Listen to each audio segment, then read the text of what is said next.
all are safe. I'd like to welcome you to the latest edition of the AI Credit Webinar Specials, the CXO series. Today we have with us Padmashri Shagritaya, the Vice President and Head of Analytics and AI for Capgemini India. Thank you so much, Padmashri, for joining us. Today she will be talking about AI applications and adoption, innovative models and frameworks. The session will be moderated by Samit Dhanrajani, the CEO and co-founder of AI Curate Advisory and Consulting. Before we start the session, as usual, I'd like to talk about a few housekeeping. Firstly, please be on mute. This allows a very good listening and speaking experience for everybody. If you have any questions, please put that in the Q&A or the chat panel that you'll have in WebEx, and I'll be relaying these to Samir, who will take them up with Padmashri. All right. Before we start, I'd like to just give a quick introduction of Padmashri. Padmashri Shagritaya is Vice President, Head Analytics and AI at Capgemini India. In her current role, she is responsible for helping and partnering with clients across industries to unlock and realize the value of their investments in data through AI and analytics. In a diversified career spanning over 25 years, Padmashri has led multiple large and complex transformational projects, delivering strong business outcomes for many clients. A frequent speaker at leading AI forums, Padmashri is on the advisory council for leading analytics learning platforms, and she has recently co-authored a book on innovation. Padmashri, thank you so much for joining us. It's an honor. Samir, I now hand it over to you. Thank you, Rohan. Thanks, Rohan, for the introductions, and Padma, welcome. And it's great to reconnect again, though on the webinar platform, given the testing time you're all living in. So I think thanks for having the pleasure. It's a pleasure being with all of you connected. It's really a nice way to connect with so many CXOs and senior leaders in the industry. It's my pleasure. Great. So I think if I just recap in terms of this is our sixth webinar, and outside of a couple of discussions we had with the HR leaders, and we also had with one of the academic institution head. But from a representation perspective, we had an Indian conglomerate head of analytics, Deep, talking about AI adoption, AI strategic scenarios and transformation. Then we have some of the pure play AI players talking about their CEOs talking about the changing winds and the whole aspect about analytics AI. And I think the best part today, what the participants who've joined from various geographies can draw is a very unique, which is a flavor which is coming from you, which is a consulting-led flavor in terms of analytics AI. So just to start and get more, I would say, aspects about some of these very recent topical scenarios which have evolved. And we all know that 2020 have started on a very good note. Then it came down to a somber. Now it's easing out. And we don't know it's going to pan out. What's the sense you're getting from the market, from the customers you're interacting with? What is that you are trying to kind of catch in terms of the pulse of AI analytics in terms of their agenda, and what's the general mood like in terms of what they are intending to do as part of their AI analytics strategic imperatives? Yes, Samir. It's a very interesting question, right? So why? Because we all know that in the current testing times, AI analytics is going to be really cutting edge, or in some sense, the differentiator for organizations who have been early on adopting and going in this direction of, AI, ML for multiple purposes, right? So typically, if you look at it, organizations look at AI analytics for, bottom line, right? Or with respect to productivity, or with respect to, connecting with the consumers directly, so on and so forth, right? So there are multiple layers if you can look at it from the bottom of the bottom line upwards, right? In the current scenario, I think this is how it's been panning out, right? So initially there was a cautious play, right, by most organizations.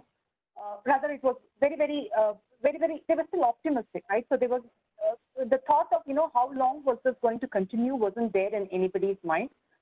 Things were moving on. In fact, large part of our projects were continuing, throughout March without having to even think about what's happening, so on and so forth, right? Come April is when people started realizing, hey, this could be a long drawn one, right? So if this is a long drawn one, all the investments that we have made in AI ML, right? How do we reap the benefits of it quickly, right? In order to pay off, in order to use it for the purposes that it is pushing us. The whole COVID situation is pushing us to the corner, right? How do we use it for that and move forward, right? Some of the examples that I will try to take, very quick one, and it is very real for all of us here, is work from home analytics, right? Think about it. Now, all of a sudden, overnight, people have moved back home. All of us are working from home, right? The question mark in the minds of the management and in the minds of the customers, from my perspective, and for the customers, clients themselves, right? From the vendor perspective, if you can think about it. How is the productivity looking like? Do we have a way to figure out whether this whole work from home concept is working? Is there a way to figure out whether this is productive? So on and so forth, right? So as simple as that. So people have started picking up and starting to ask, hey, is there a way to measure this whole thing? Is there a way to see whether things are going to go fine? Who are the people who are working from home can have a potential problem with respect to bandwidth, with respect to unavailability of such resources, being able to talk on one simple thing, right? So, but then the simple thing has caught on like fire, right? All our clients are now quickly asking us, hey, is there a way we can do a work from home analytics and figure out how productive my employees are? So are you saying, Padma, just to chime in, is that a kind of a, let's say, new set of offering or solutioning approach which have come in purely to address the current need? Is that what you are talking about? That is right, Samir, right? So there are a number of new offerings that have started coming in, given the current situation. Padma, sorry to chime in. I think you may have to come near because the voice is still feeble and some of the participants are just not able to catch up what you're saying. Okay. Is it better now? Perfect. Thank you. I was saying that, yes, there are a number of new offerings and number of different ways of looking at analytics and AI has started coming in. See, for instance, resilient enterprise is what we kind of coined this in some way, right? How do you kind of move through this current situation and post that as well, right? So everybody knows, and this is like the most talked about thing today, as to, the world is going to be a changed world post-COVID as well, right? So to cope up with this current as well as post-COVID situation, there are various things that AI/ML can be used to better multiple things that I talked about, right? So being able to connect with my consumers, right? It's totally different world today, right? Everything has become digital, right? Consumers who were erstwhile even a bit risky about sharing information with their with folks, right, have started opening up, right? Now they are willing to share every information about themselves so that they know that they are safe. They can purchase things from home, from their comfort zone, right, from where they are. Not that this wasn't happening before, but this is now happening at a much faster and realistic pace. People are willing to share information for the comfort, for the personalization that they really want, right? Therefore, what kind of offers?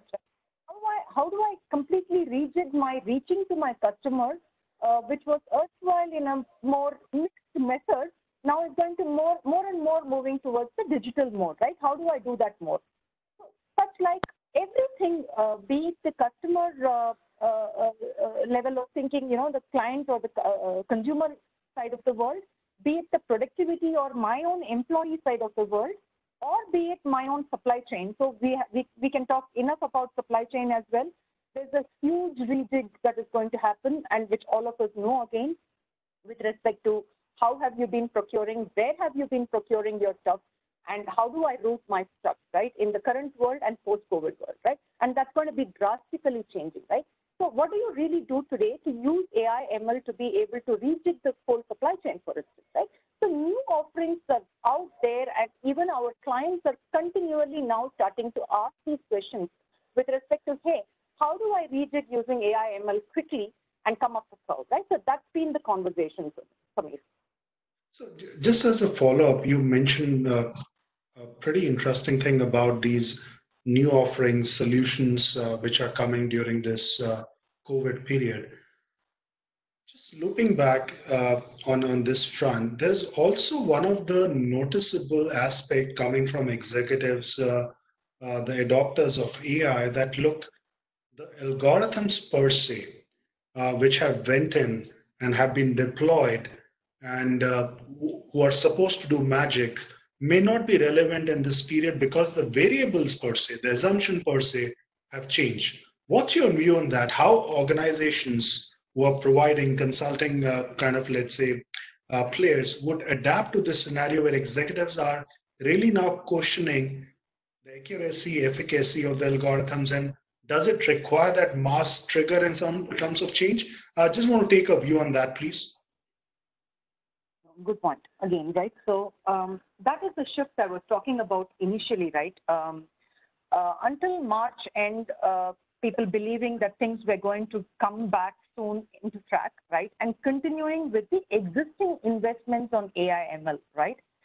Which means that the use cases that they had selected, I'll come to the features also, right? The first part of it is the bigger use case that was selected earlier and on which they have been working has suddenly gone for a toss, right? So those are not as important as the other newer use cases for which the offerings that I was talking about have started coming into the fore, right?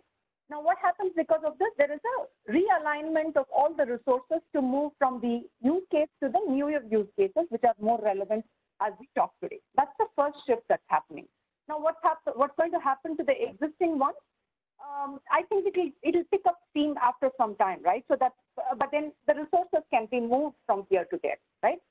But the second question that you are asking specifically is with respect to the fact that the existing models that we're working with the new current scenario and the new way of capturing information, but earlier my model was probably relying on more, if I'm a retail store, was more looking at the retail store walk-in numbers as a parameter, as against today everything is digital world, right? So how am I quickly going to adopt all these things? So that is where again all of the analytics CAOs, for instance, right, have started having deep conversations with the vendors and their own folks, right, to figure out, hey, which are those? So two, three things, right? So which are the use cases which are there, which are still really relevant at this stage? How do I quickly rejig them to be able to make it more relevant for today? And yes, the models have drifted. The models are drifting, right? To the question that you asked, Samir, and how do we correct the drifting model quickly, right? It's organizations who have gone ahead and set up a proper, I would say, platform, MLOps is the word that is being used, right? An organized way, like the erstwhile DevOps. So many of you here may already know, how you're employing MLOps. But then, if not, it is very similar to the DevOps world, right? How do you systematically organize your models? How do you continually check whether the models are performing to the original ask that it was set up for? How do you ensure that the versioning and etc. is maintained? How do you trust your models, right? How do you quickly add more models to the cloud and start using it in the real scenario? How do you add new use cases? So on and so forth, right? People who have invested in this kind of an organized methodology of MLOps, right, have really taken good credit of this whole thing by quickly adopting, changing models, deploying it quickly, et cetera, et cetera. People who are just in this mode of, testing use cases and applying it, in a more POC kind of a world are now doing newer newer POCs, and changing the whole model, right? This is a slightly difficult task, but if you're ahead of the curve, that has made life much, much more simpler, Samir. Great. So I think what I was able to pick up was, of course, being ahead of the curve. And what you rightly said, the drift in algorithms is something which kind of really intrigued me. The drift in algorithms, if I may kind of say, could lead to a drift in strategy also, because that's how it's linked in terms of algorithms, AI influencing the strategy. But I think one point which is coming out truly from your side, that look, uh, while the times have been tough and challenging, I think accordingly, uh, the practitioners have moved to really realize that, look, this is how the whole scenario needs to be managed, whether it's tweak or kind of incorporating new kind of assumptions and variable. So extending this further, Padma, the obvious question which will be kind of really being resonating today in not only, I would say, the executive discussions, but within the boardrooms also, that look, now is the time. And this is something which I've been constant in asking every leader who's appeared on this webinar session. Can there be solid benchmarks of AI adoptions which can stand the test of decades? And if this is the time, in your opinion, can you actually just tell us what those AI adoption kind of benchmarks would be? Okay. So AI adoption, right, Samir, in terms of, as I said, organizations are at a different maturity level with respect to AI adoption, right? Some Maybe of if you them, want to highlight just to, and I'm just having any specific industry, feel free to do that, because we have participants from several industries. So any specific examples or anecdotes you want to give, feel free to do that, please. I will do that. I will do that, right? Yeah. So, but coming back to my flow, right? So, organizations have been in a different level of maturity with respect to AI adoption, right? Banks, specifically, let's go through industry by industry, right? So that will probably give us flavors and what are the current. I'll also talk about what are the current issues that each of the industry is facing, which all of you will know, but how are they trying to cope to those situation, right? Banks today, again, COVID, post-COVID, are gearing up for both, right? What am I doing now, and what am I going to do in the future, right? Clearly, commercial banks are struggling, will struggle with respect to their credit risk, right? So that's going to be a big issue for them as we move forward, because suddenly all their mid-sized and small-sized customers, and even in the larger ones, are going to suddenly have a shaky ground, which would lead to them to start figuring out which are those customers whom they have to go upfront, how much of a credit limit to be given to each one of them, how do I rejig my credit lines, so on and so forth, right? That's become foremost of a problem these days for the banking, consumer banking industry, right? It's not just that. Through current COVID situation as well, right? Many of the governments across have started coming up with these packages of giving direct money to the small and medium-sized businesses, or even to the individuals or the citizens directly, right? Right. They've said that, hey, you have to fill up a certain thing to come back to us, right? You have to fill up forms, etc., right? How do you ensure that all of these sudden millions of people suddenly coming and giving those forms, right? How do I manage the situation today, right? AI/ML is a solution there, right? So people have started thinking about, how do I do this? Identify these emails quickly, figuring out, sorting the emails, classifying the emails, identifying what is the amount, so on and so forth, and disburse it, and etc., right? And then, as I said, the credit risk and other problems that the banking industry is now looking at, right? Similarly, the capital markets has its own flavors of problems with respect to, let's say, the whole markets swing is now up and down, right? So therefore, and also that all the traders have to now start connecting 100% from home, right? Bandwidth is an issue, right? Now, in fact, there are other smaller, niche players which are mushrooming now quickly, to figure out how do we kind of start creating those niche modules which can help the ecosystem of these banks and other things to be able to cope up with it, right? So largely, as I said, banks, credit, risk, and in fact, the risk flavor would come across in all of the industries that I'm going to talk about as we move forward, right? Manufacturing, right? While it has come to a standstill right now, they'll have big problems with respect to supply chain. As I said, again, AI, ML in the supply chain world is extremely important. And people have started utilizing machine learning to figure out how do you kind of quickly recycle your supply chain or optimize your route, look for alternate vendors, and so on and so forth, right? So all those things they are looking at. Even on the factory floor, once the workers are going to come back, right, there are two problems. Whether the workers are going to come back immediately, right? Number two, if they come back, what about their safety, right? The whole thing of social distancing, etc., right? Using cameras, right? So they've started looking at how do I start?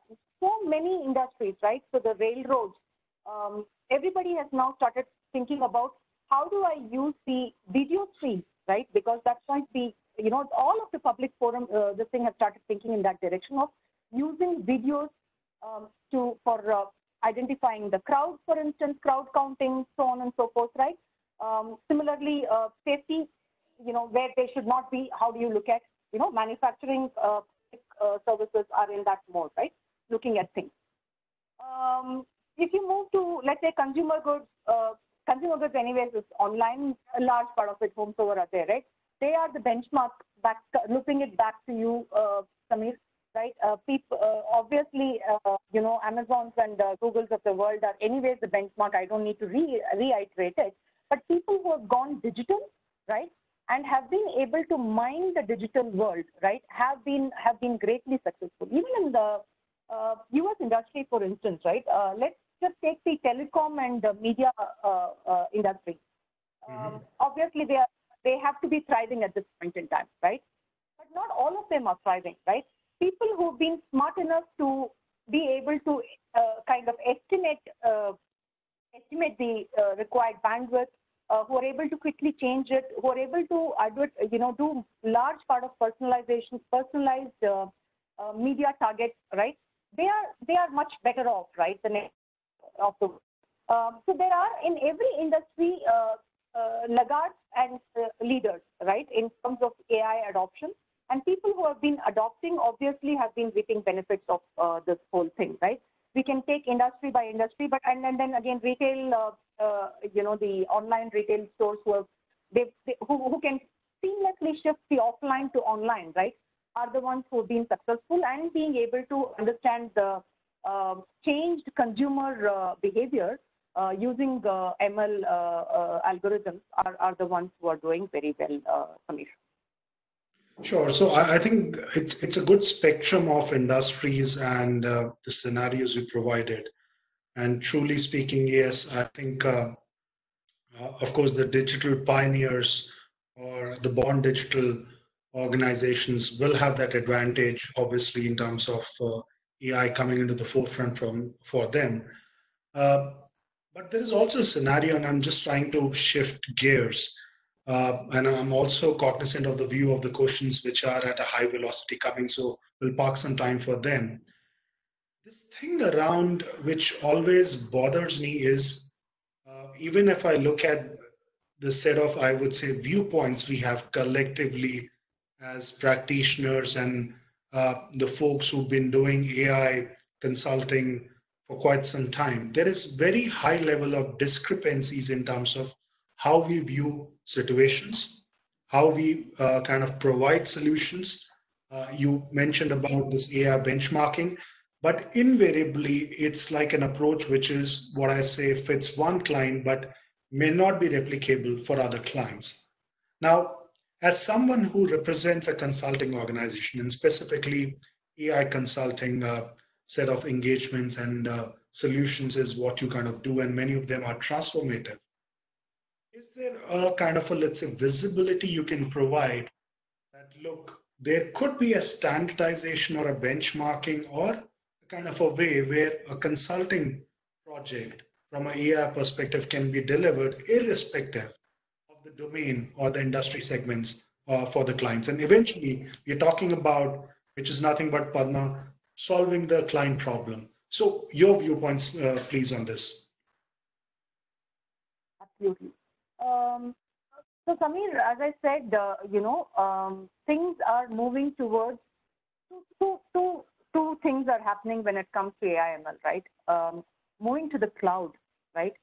And of course, using the edge, right? So these two trends at the implementation level, right, are really becoming important, and more so with the COVID situation. I'll tell you why I'm bringing this in, because of the fact that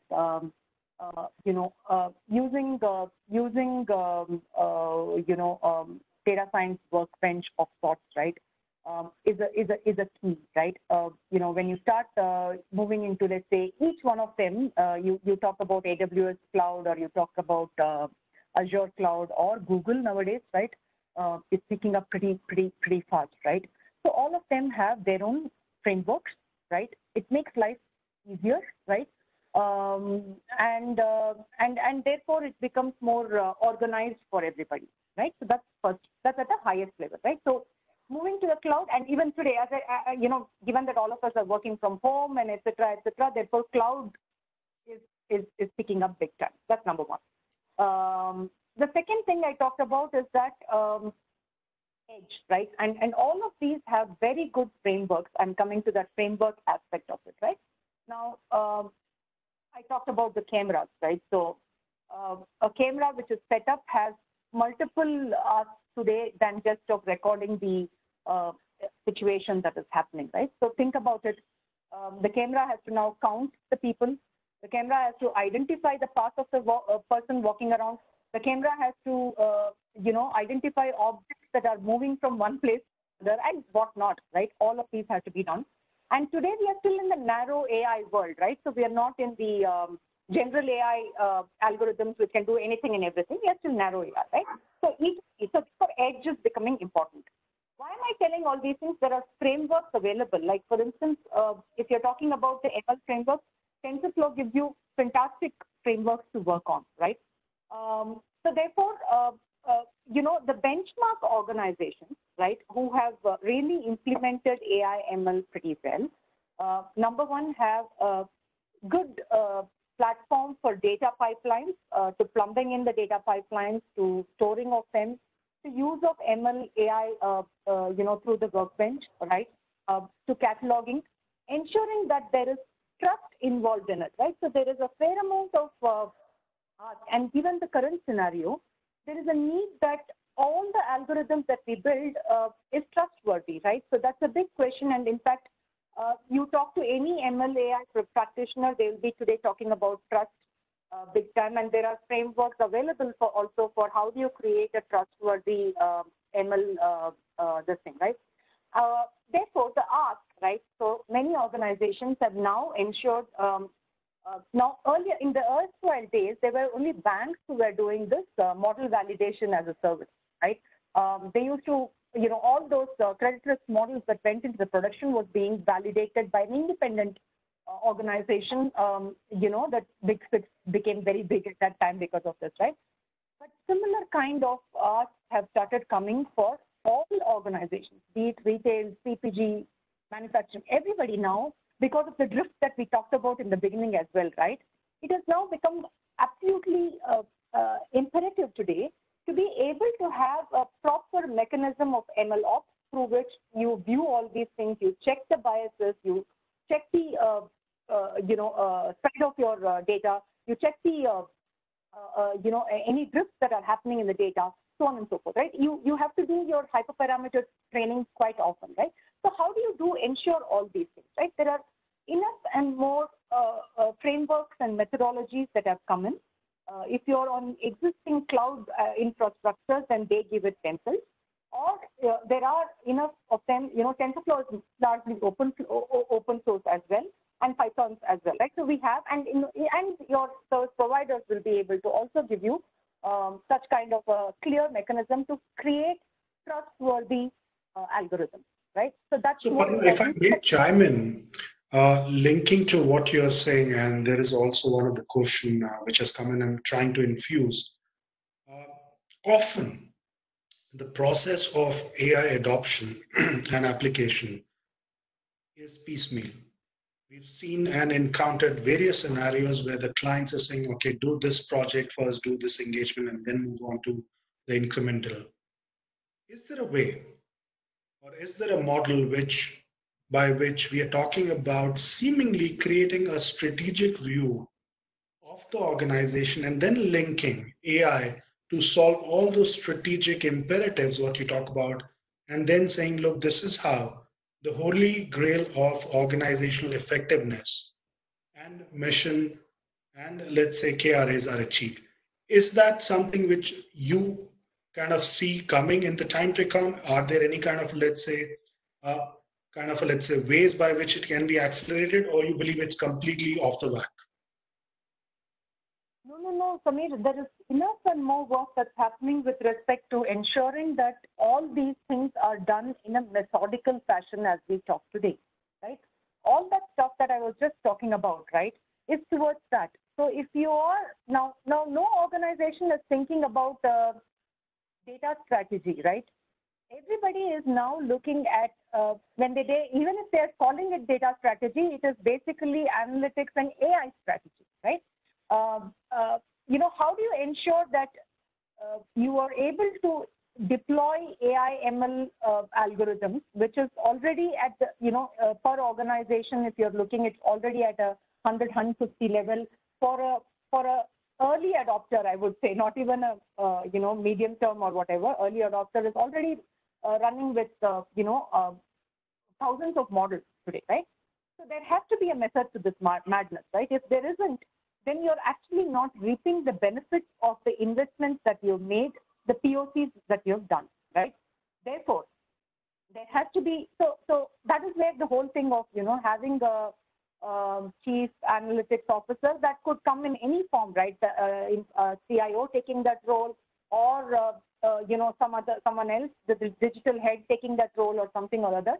But there is a focus on having a proper strategy for machine learning as a service, for instance, if that is the word that I can use, right? How do you infuse that across various aspects of the organization, starting from the sales to the mid office to the back office, if you're talking of banks, or with respect to any other organization of operations and then supply chain and et cetera, right? So and how is it done? As I told you, is use of ML ops, right? Clearly, there are ML ops standards that are given, right, with respect to models, right, forecasting, right? You clearly have a set of algorithms that you typically use for forecasting. You know what to be used. You need to pull that out and start using it, right? How do you test the data? Everything is now, set of biblical rigor that is coming in, right? And people who are able to do that, right, can benefit out of all the investments. For instance, take the NLP, in terms of, reading the billing information or the taking out the names and et cetera, and automating the operations side of the world, right? Also populating the handwritten documents, right? Now this can happen in multiple ways, right? So this could be an invoice, this could be a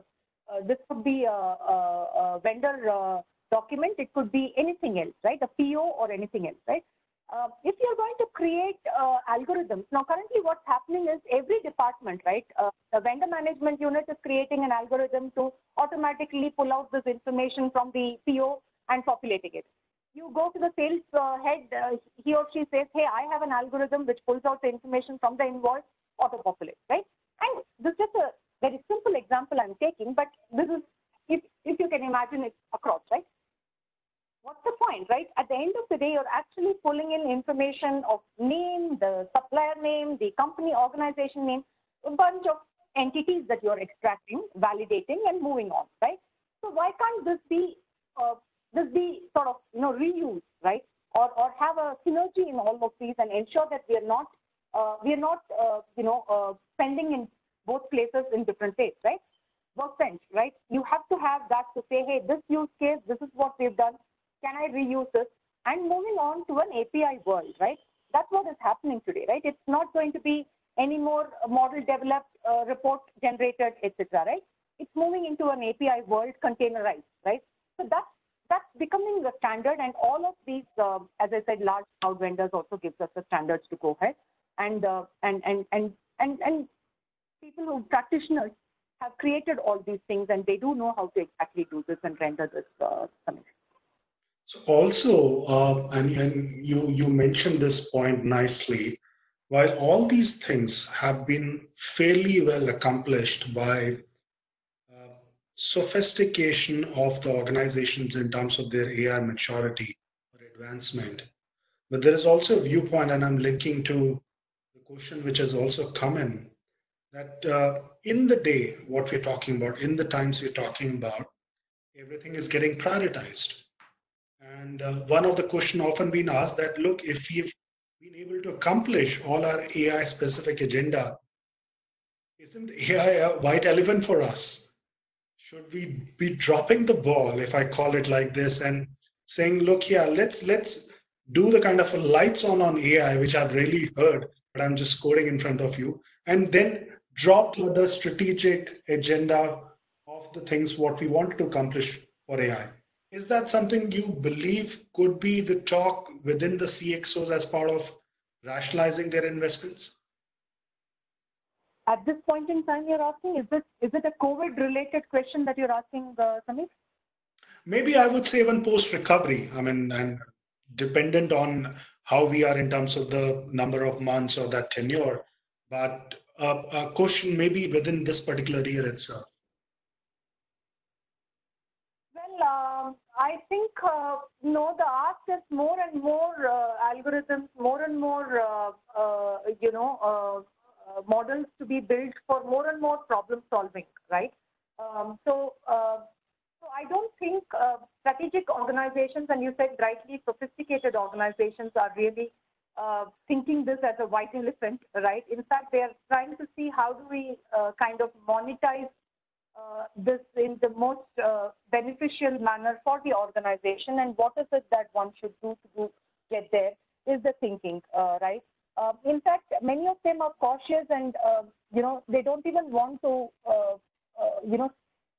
drop the work that is already taken up, right? So they're in fact saying, hey, we will shift the focus, right, as I said initially, but I'm not seeing organizations looking at dropping such initiatives at this point in time. Surely not. Okay, I think great. that's the question you asked, trying to packing back. Yeah. No, I think that's a true, I would say, thing from your side. Padma, moving on to some of the questions, because I'm getting a very steady flow, so can't kind of take my eyes off my cell phone. Manufacturing, that's a question which has come in. There is a lag over there in terms of adoption, specifically with smart manufacturing coming in, but there are many SMBs, there are many even advanced manufacturing hubs and kind of organizations which haven't been able to even start with the AI initiative. One, if they have to do that, is this the time? Second, what are the few initial steps as part of the strategic priorities they need to take to ensure that they move up on the curve on the AI and manufacturing side? That's a good question. Thanks for asking, right? Manufacturing adoption has been relatively slow, right? The reasons are these, right? So I think it is more to do with enabling IoT devices, right? So think about it, right? So we are talking about when you're saying manufacturing, you have a assembly line, you have those large tools and manufacturing units which are actually developing the whole thing, which has been running for a long time now, right? So how do you all of a sudden overnight start enabling devices to become IoT enabled, right? That's when you start collecting the data, right? Without collecting the data, there is no possibility of implementing AI or ML in this whole space, right?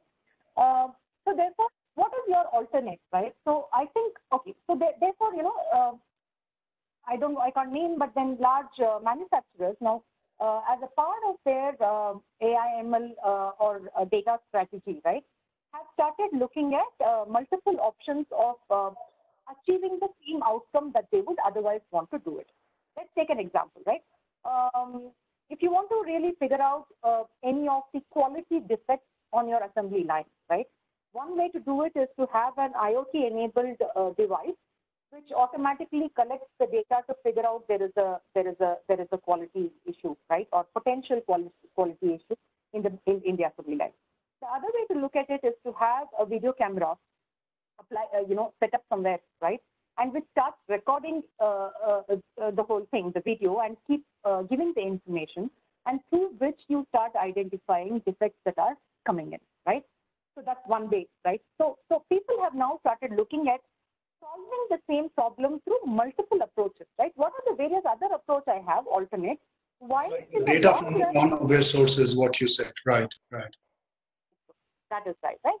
So what are the other, so the strategy, a good data strategy for a manufacturing organization would actually look at, what's going to be my long-term strategy for collecting the data, which is going to take a slightly longer methodology. What is my medium-term approach to solve these problems? And how do I start doing this right away, right? So that's how, manufacturing organizations have started looking at. Because as I said, the camera method is very simple, right? It's quick. It's a easily solvable problem as against going back and changing all your machinery, right? So that's how it is. And in fact, edge solutions have started coming in. So if your supervisors and your line managers are out there on the assembly line or in the factory floor, right? How do you enable them with your mobile device, right? So things like these, right? So can they capture something quickly and then check it out whether there is a need for intervention at that point in time, right? So there are different ways of now people have started thinking in a different direction with respect to solving those problems, while in the long run, when the machinery is changing or blah, blah, they take care of the whole thing, right? So one has to be really smart in terms of thinking what are the various ways to achieve the same thing, and how do I plan for this whole stuff in the 2 to 5 year time frame. Got it. In fact, interestingly, one of the example, and we've discussed in the past, is specifically on the shop floor, looking at these video feeds and image classification through the feature engineering kind of modules. Often the fatigue runs high, and it's often been considered that, look, the production or the efficiency is going down. Can you introduce pat on the back awards, spot awards? And that's where the relevance of not so kind of a favorite HR managers come in, because the pat on the back awards are always, ad hocish, random. And that's where the relevancy of HR come in, where they look at those video feeds in terms of really saying, look, yeah, this is where the fatigue runs optimal, and we should really kind of pausing the production and kind of awarding and incentivize the workforce. So I think that's a great point what you said, Parma. But one of the things which I'm getting this constant stream of questions, which makes me even more kind of intriguing in terms of, look, whether it's a 1 hour webinar session or a 10-hour or a strategic conversation, we can't solve it. But if I just paraphrase, because I've got requests in terms of, hey, tell us what's the application adoption scenarios of AI in aerospace, in healthcare, in manufacturing, or let's say insurance. But instead of, I would say, really doing a deep dive, I want to just paraphrase and take your opinion. If an organization, irrespective of the maturity where they stand on AI, if they have to start the AI journey, and of course, budgets, cost being a constraint, but whatever kind of a, let's say, set of kind of, let's say, corpus they have or investments they have for this, how they should go about picking the problems or the kind of, let's say, engagements to kind of start the journey, because that's a constant, I would say, set of questions I've been rather getting across all the webinars. So what's your take on this, Parma? Yeah, no, that's a very, very good question, Samir, right? So obviously the impact of AI/ML can be across domains, across functions within the organization, right? For For a manufacturing organization, the priorities are different. A bank, the priorities are different. Retail is different, etc., right? Typically, there is, again, all these things are cracked pretty well, given that mature organizations have already started doing it, reaping benefit out of it, etc., right? So the methodology that is adopted is basically a workshop to start with, right? So, or you know the areas that needs to be focused on. So you're thinking more about evangelization, masterclass, and maybe those kind of, let's say, CXO-led conversations, right? Okay. Yes, right. So if one way is to look at your own, within your industry, how have others who have already gone ahead in this curve, what are the use cases that they have targeted to start working with, right? Mm-hmm. That's an easy way to do things. That's one way, right?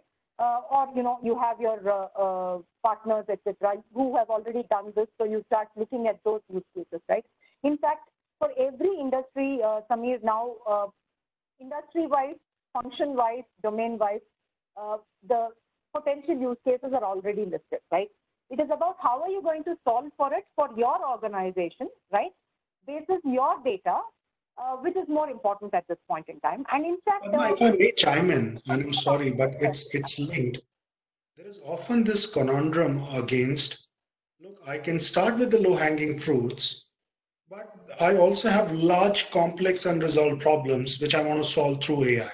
So given your take, which one or which route you would like to adopt? And please continue what we are doing, but this is also one of the interesting aspects which I've been asked actually as one of the questions. All right. See, I will, if I'm an early, I'm at the earlier stage, right? I would still think about use cases which are going to really give us huge benefits with lesser investment, right? The low-hanging for want of, I know it is cliched, but the thing is it really helps because we quickly showcase value to the management to start picking up and moving on, right? That's one thing, right? But the low-hanging fruits are not one or two. You could actually touch upon multiple functions to showcase the low-hanging fruit because you're going to have a team which will start looking at it, right? So because the adoption is a very important thing in the organization, right? So many a times what happens, you start with a few use cases, you see success, but it doesn't move forward. It just gets stalled, right? Primarily because people, the knowledge of AI, ML, the capability has to be infused across. That's what everybody has now started saying, right? It's like even a line manager needs to know that, if I put ML, actually it's going to help me, right? So how is it going to help me is something that we need to do that, right? So where I'm coming from is that one is look for low-hanging fruits which will show benefit. Look for entire adoption, right? If you're doing it for a function, figure out how do you ensure that there is adoption upfront, right? That people appreciate what is being done and then they go. So that is where the whole strategy game comes into the picture. It's very important. You need to strategize. This is not like a flick that will work, right? It's never been the case, right? So the flick will be, one use case, I succeeded, a guy, he would go, that pat in the back and you're done with, right? It's not going to move forward, right? Unless and until you have a entirely clear strategy for the organization, a data, AI, ML strategy, this is not going to go anywhere. We will then still be doing pockets of work, good shoots here and there, but it will just stall again, right? So that's where I think you have to have good strategic partners. Yeah, so no, I think the whole aspect of, if I just recap what you said as part of this response was more about a very strategic view of taking AI ML seriously with discovery to insights to adoption sessions and roadmap, which is the journey road mapping. And the second thing which you rightly said is about really creating, depending on where you are, a clear picture of what is that you want to address and what is that you need to get a benefit in terms of a baseline to moving incremental in terms of seeing the ROI from AI. And the aspect which we often forget is it cannot be a piecemeal. It cannot be just a kind of a random because It's not serendipity, as you rightly said. It's not a flick. It's a serious, concerted effort across the organization. One viewpoint, Padma, which is linked to this entire conversation, while we've talked on a whole range of spectrum, diaspora of application and adoption, is this utopian situation of ROI. In the time where everything is under very granular a set of eyes, everything is measured, the ROI from AI seems a very, very strategic and a very, very, I would say, critical topic. How do you look at this? I mean, the projects, what you've done in the past, the engagements, the consulting, what you're currently doing, is it being really cautioned, or is it that something you figured out that, look, this is how there is a benchmark, this is how the whole world moves in terms of saying, look, if we do this thing, this becomes maybe a kind of a, let's say, a replica of a model which is nothing but the ROI from AI. Your thoughts, please. Yeah, that's a good one as well, right? Now, look at ROI, right? It depends on what use case you address, right? Who are all solving that use case already, right? And therefore, what kind of an incremental benefit this particular intervention, which is in this case model building for solving that problem, has actually led to, right? Now, this question will keep coming up every now and then, right? So even though you show an ROI, even though you show that, let's take an example, right? So we are talking about, let's say, marketing, targeted marketing, right? Digital targeted marketing that you're working on, right? Before pre-model, post-model, right? You are actually at a much better, 15% growth as against how it was, right? But how do you attribute that to this particular model, or do you attribute to the better marketing efforts, so on and so forth, right? Again, Samir, for each of these, right? So there is a methodology that is now evolving of being able to attribute the difference, the ROI to the model building, right? So again, there are methodologies that have come in very clearly. If you adopt that, one is you can showcase your management clearly as to why you're saying this has been the ROI, right? So that's the first thing. The second thing is, as I said, look for cases where there is a investment to ROI. So it's always a ratio, right? It's not like a pure play ROI, right? So what is the investment you're making and how is the ROI? So look for where there is a huge differential that you can show. You start with those cases. Therefore, you've actually reaped the benefit of the investment already, right? And then it's about replicating each one of those to do those. If you can put it as a Pareto, right? You will see that how the investments are coming down for others, but still you've done that major investment at the beginning of the thing, right? As I said, there are methods that we adopt to ensure that kind of, if you're serious, then, such like tricks are there within the play, which we can use to ensure that the ROI is not just, there is no doubt on whether there is an ROI or not, right? Now, anybody who is implemented would tell you there is no doubt about it, right? But how do you attribute it to this is the question that we need to solve for, but there are methodologies to that. Perfect. One question I want to take, Padma, and I'm conscious of the fact of the time, but it's better if I read that verbatim. It's a very interesting question. Post-COVID, do you see that business are more localized instead of globalized? Well, that's a view from the person who's posted the question. But importantly, the post part of this question is interesting. If so, is it going to be becoming more challenges for cross-border data sharing and cause a roadblock for overall AI development and growth? Very good question. It's a geopolitical, corporate, strategic, and really a topical question all blended in one. This can be debated for hours together, right? So the more you read, which all of us have been doing today, right? How the whole world is going to change, there is a fair amount of prediction that's going on across industry as to what is going to get impacted, what not, etc., right? In the short term, maybe it will become more local and inward looking. But in the long term, all the predictions and market leaders are saying that it is not going to be that way. It is obviously going to become global, but it is going to become a more cautious global, right?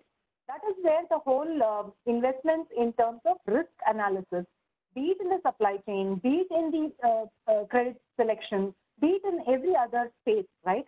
Or the cyber, right?